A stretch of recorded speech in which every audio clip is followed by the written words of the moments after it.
Hey, this is Kate. Today we're going to be working on 5 different exercises put together in order to promote better spinal health and overall core stability and control. We're going to be working with pelvic tilts, glute bridges, bird dogs, dead bugs, and seated band rows. And all of these kind of go in a progression from the most amount of support from the ground up to the most amount of control you need to have over your body while you're performing. So, to get into a pelvic tilt position, you're going to lay down on your back. Your knees are going to be bent and your heels are going to be lined up with your hips. You're going to come into just a basic lying position, and what you're going to observe, or most people at least will observe, is that they have a spot of air between their low back and the floor. When we're a neutral spine, just regular, normal S-shaped spine, we have a little bit of room between the low back and the floor. What we're going to do, or what the goal of the pelvic tilt is to use the abdominal muscles to press the low back down into the ground, which effectively kind of tilts or rocks the pelvis back a little bit. We're going to use this only using the abdominal muscles, not using our feet or our glutes or any other ways to help ourselves out. So the first thing you're going to do is you're going to take a couple of fingers and you're going to find your hip bone. Then you're going to walk those fingers about 2 inches inside the hip bone and you're going to press down firmly. Not so much that you're hurting yourself, but really firmly. You're going to feel it. Then you're going to cough for a second, or a nice pretend cough or laugh. And when you cough, you're probably going to feel, or the goal is to feel your muscles contract up underneath those fingers. And so that's when you know that you're activating your transverse abdominis, or that big, deep layer of basically abdominal muscle belt that holds in your guts and supports your spine. So we're going to activate that. So you think about using our brain to connect to the muscle, to squeeze that muscle tight and really press that low back into the floor the best that we can. We're going to hold it there for a nice 1/1000. And then relax it back to neutral. And when your pelvis rocks back to neutral, you'll once again find that you've got that air in between your low back and the floor. So what we're going to do is we're going to do 10 to 15 of these, depending on your level of proficiency and where you're at in your progression. And here we go. There's 1. And let it rock back. 2, I'm not pushing through my heels. 3, really think about pulling your belly button down towards the floor with each one. 4, 5, you can exhale as you tilt. Really engage those abdominal muscles. 6. So we're going to stay in this position as we're moving into the glute bridges. So for this, we're going to take our hands down to our sides until we make kind of an M shape with our body, if you looked at us from above. We're going to make sure that the heels, again, are lined up with the hips and that the knees are directly in line with the hips and the second toe on the foot. You don't want your legs to be drifting apart. And once again, if you find that they do kind of tend to go froggy style, add that pillow, add a little ball. A kid's toy is often useful, a good size. Something that you can hold so that your legs will remain straight the whole time. So now we are going to use our heels and push through our glutes in order to raise ourselves up. So first thing you're going to do is do a little bit of that abdominal contraction, just like we did before, but we're not going to do the full rocking back. So we're doing a nice glute bridge, but we're not doing like a Pilates roll. So we're going to first engage the abdominal muscles, just tighten them down a little bit. Then I'm going to squeeze my glutes, and I'm going to try my best to squeeze my glutes separately from my hamstrings. They work together, but I want the majority of the work to be coming from my glutes. So I'm going to grab those, squeeze them up tight before I move, and then I'm going to press through my heel and really think about lifting my hips actively and what I like to call assertively off the floor until I get a nice long straight line from my knee through my hip and then down into my shoulder. We don't want to stop down here. That's going to give us a lot of low back pressure and it's not really helping us engage our glutes. So we want to make sure that we get the full range of motion without overarching. We want to feel work in our back, but we don't want to feel pressure in the low back. So we're going to raise up, hold it for a nice 1/1000, And then we're going to lower, and we're going to let the pelvis kiss the floor, but we're not going to relax back into the floor. I'm still keeping some muscle tension. We go back up, hold it for 1/1000, and down. Pelvis kisses the floor, back up. First 5 or 6 of them aren't so bad. And then you're going to start to feel the work after about the 6th one if you're keeping that good muscle tension in your glutes in both directions. You want to think about also not pushing back into your shoulders. What you want to do instead is have the imagination that you're pushing your knees away from you as you're raising up your hips. And that's going to help you get more of that elongation and less of the shoving your neck and putting all the stress into your shoulders, which people often do in the beginning at least. So again, we're going to be working on some deep core or deep abdominal strength here. And it's a very subtle movement with a lot of control. So we're going to begin by bringing the arms up like I just did, and we're going to kind of pull the shoulder blades back down underneath us. Make sure that the tops of our shoulders are away from our ears.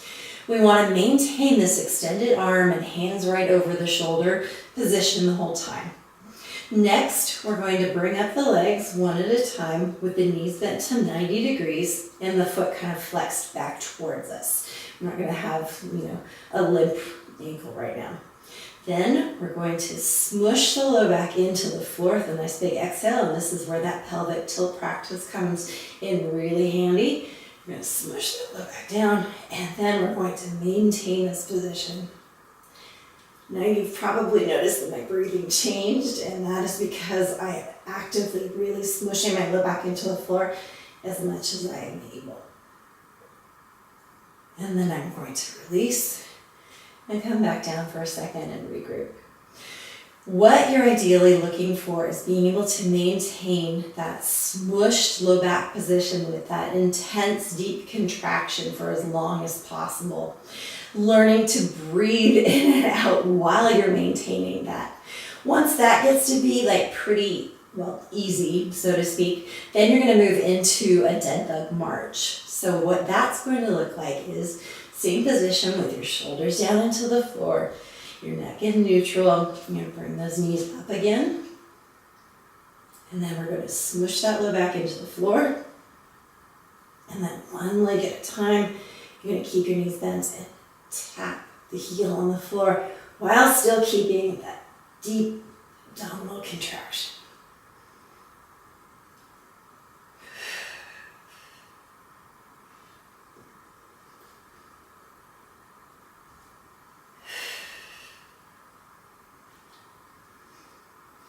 And then you're going to relax and regroup. We're going to start out in a table position.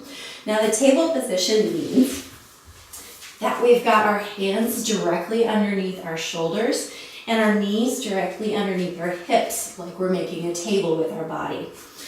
What we're going to be doing is a bird dog exercise or a limb extension exercise from this position. The first thing we really want to do is to find a good neutral spine position though. So in order to do that, we're going to go through a cat-cow series.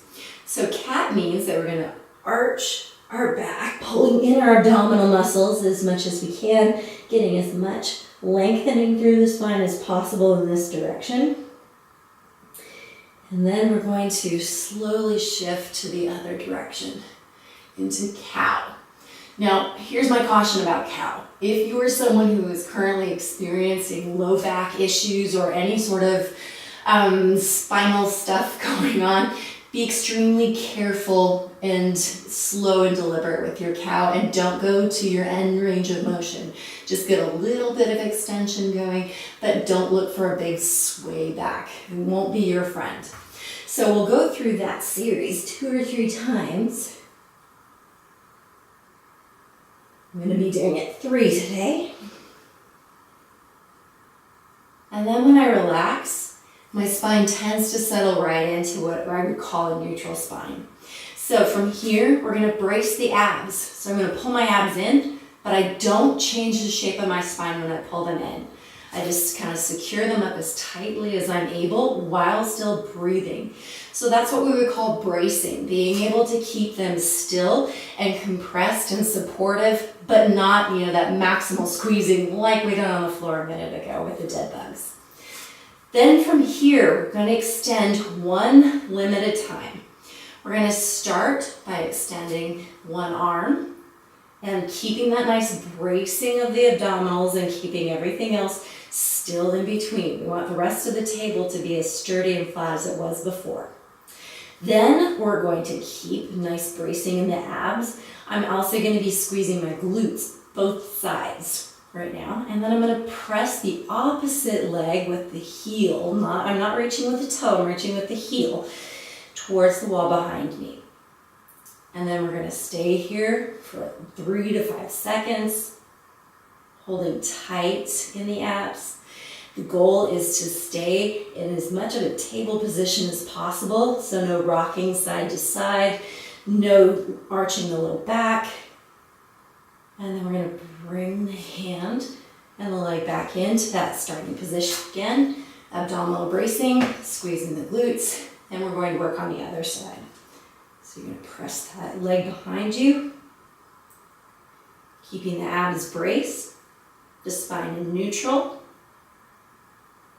We're going to bring those back in. Next, we're going to be working on a seated band row. So what we're going to do is we're going to take, I would say I'd start with a light to medium strength band in the beginning, and you can work your way up to a very stiff resistance, high resistance band later on. You're going to put the band around the arch of your foot, and then you're going to get seated up on your sits bones. We're going to keep a little bit of bend in the knee the entire time, but what we want to do next is really extend our spine, sitting as tall as we are able with our rib cage coming down so that it's lined up nicely over the pelvis. What we want to avoid is leaning back and sticking the rib cage out for support. We really want to use our abdominal muscles and all those spinal stabilizers to get the kind of stillness and supported movement that we want. So next, we're going to get a nice hold on that band. Make sure it's around the arch of your feet and not above, because you don't want it to smack you in the face. Just a little pointer there. Then toes are going to be up, kneecaps stay pointed up toward the ceiling the entire time. I pull my rib cage down and my abs are tight. So it's going to be a 4-part movement to the rowing. And we're going to start by pulling the shoulder blades back and towards each other on the back, which makes my arms move a little bit.